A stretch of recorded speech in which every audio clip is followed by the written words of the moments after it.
Imagine one day the phone was ringing and you weren't able to hear it.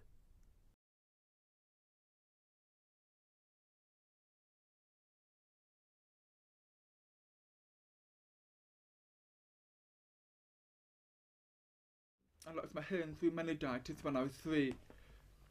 Basically, I didn't have to lose my hearing because the doctor was negligent in the fact that he never even spotted the symptoms, if you like.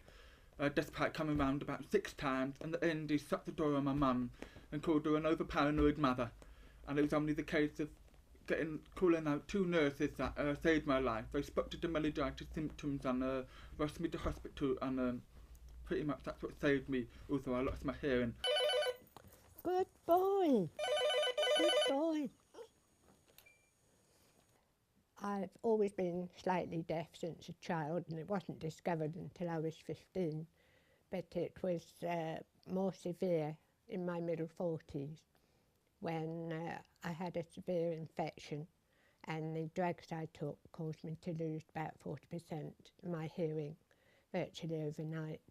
And since then, of course, being in my 80s now, my hearing has got gradually worse, and I'm classed as severely deaf. I wear 2 very powerful digital hearing aids. Without them, I hear very little, and I do need to see people's faces when they talk to me. I felt that there were certain things missing in my life, and without a dog, I'd never be able to do anything about it. For example, the alarm clock waking me up in the morning obviously is very important with regards to pool tournaments, that I get up on time, that I'm there on time, but also when I'm at home. Obviously we've got the smoke alarm, and that obviously is very important because if there's a fire in a hotel and I don't know about it, well, I'm going to end up dead. So they are lifesavers. People don't realise sometimes that it is about sound, but not hearing certain sound can mean you end up dying from it. That's the stark reality of it. You're in a hotel, there's a fire, you don't know. You get too much smoke inhalation, it's too late. About 5 years ago, I was invited to attend a conference in the West Midlands. Upon arrival, I duly went to the reception desk and signed in and was allocated a room. I did tell the receptionist there'd be any kind of fire alarm during the night, because I wear hearing aids and wouldn't be having them in while I'm in bed. They needed to come and get me. Here at Hearing Dogs, we train dogs for people who are deaf. We take them at about a year and a half old, and we'll train anything from a Chihuahua up to a Labrador. They're here for the advanced training at the site for 4 months. Within that time we teach them sound work, so that's working in a purpose-built training house to sounds such as a doorbell, smoke alarm and telephone. Within the time of them being here for 4 months, we match them to a specific deaf person. They get to come and meet the dog. Once they've met the dog, we will then train specifically for that person, so we'll take them to the same lifestyle.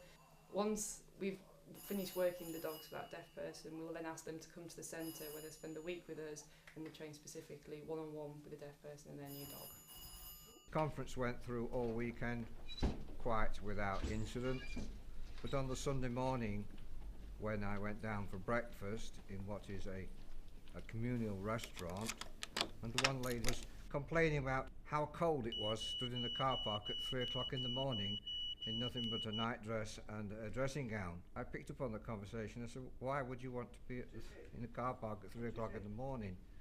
She said, well, the janitor's kitchen had a small fire. And in the same year, another incident at a hotel made my mind up for me that I would apply for a hearing dog. Hearing dogs have helped me a lot.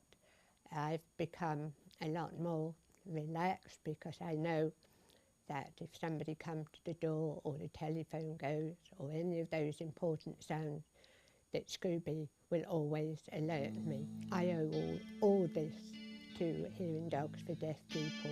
I think it's a wonderful organisation. Hearing Dogs for Deaf People have stopped taking new applications until 2011 at the earliest, because I think they've been a victim of their own success. They've grown so fast and so much that they can't keep up with what they're doing. They need more funding, they need more support, and they need more help. And from my own personal experience and the fact that I've had Engel for nearly 7 years now, I know and appreciate the differences made in my life. And for every person that has got a hearing dog, there's got to be 10 or 20 out there who need one.